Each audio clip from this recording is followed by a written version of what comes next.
এর জন্য আমাদের যে কাজটা করতে হবে সেটা হচ্ছে সর্বোচ্চ সংখ্যক ব্যবধান, যেটা বাংলাদেশের অন্য কোনো আসনে আর এত ব্যবধান থাকবে না।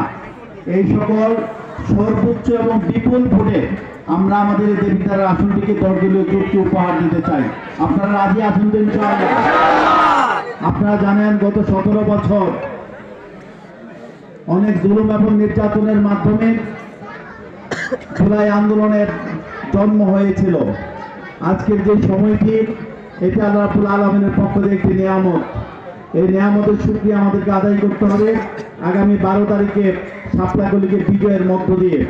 আজকের এই দিনটি আসার পিছনে আপনারা জানেন বাংলাদেশ জামাত ইসলামীর সাবেক মন্ত্রী মাওলানা মতিউর রহমান নিজামী সহ আমাদের অসংখ্য নেতা কর্মীদেরকে ফাঁসিতে ঝুলিয়ে হত্যা করা হয়েছে।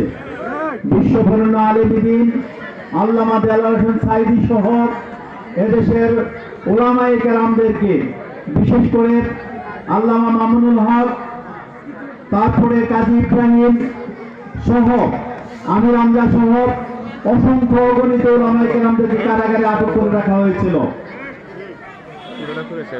বিরোধী পক্ষের নেতা কর্মীদেরকে মিথ্যা মামলা আর হয়রানির মাধ্যমে বছরের পর বছর বাড়ি ছাড়া করে রাখা হয়েছিল, যার ফলশ্রুতিতে ফেসিবাদের পতনের একটি জন্ম হয়েছিল।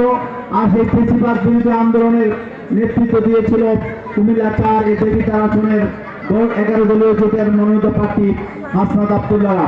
আজকে আমরা এই সকল বীর সন্তানদেরকে আগামী দিনে সংসদে পাঠিয়ে আমাদের পক্ষে ন্যায় এবং ইনসাফের পক্ষে কথা বলার জন্য সুযোগ করে দেয়া, এটা আমাদের সকলের নৈতিক দায়িত্ব। আমার কাছে একটি দরখাস্ত এসেছে আপনাদের এলাকায় রাস্তাঘাটের উন্নয়নের ব্যাপারে। আমরা ইনশাআল্লাহ কথা দিচ্ছি আপনাদেরকে, আমরা শুধুমাত্র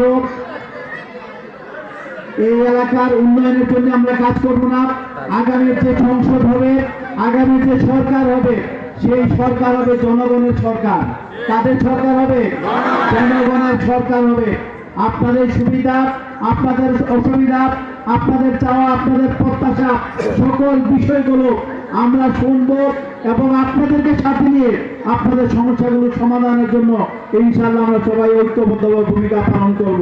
আপনারা শুধুমাত্র একটি বিশাল ভোটের ব্যবধানের মাধ্যমে আগামী 12 তারিখে এই সুলতানপুর এলাকায় নয়, শুধু ফতেহাবাদ ইউনিয়ন একটি গুরুত্বপূর্ণ ইউনিয়ন, এই ইউনিয়নের প্রত্যেকটি ভোট কেন্দ্রে আমরা যেন আমাদের মনোনীত প্রার্থীকে বিপুল ভোটে নির্বাচিত করতে পারি, সেজন্য আপনাদের সকলকে আজকে থেকে কাজে নেমে পড়তে হবে।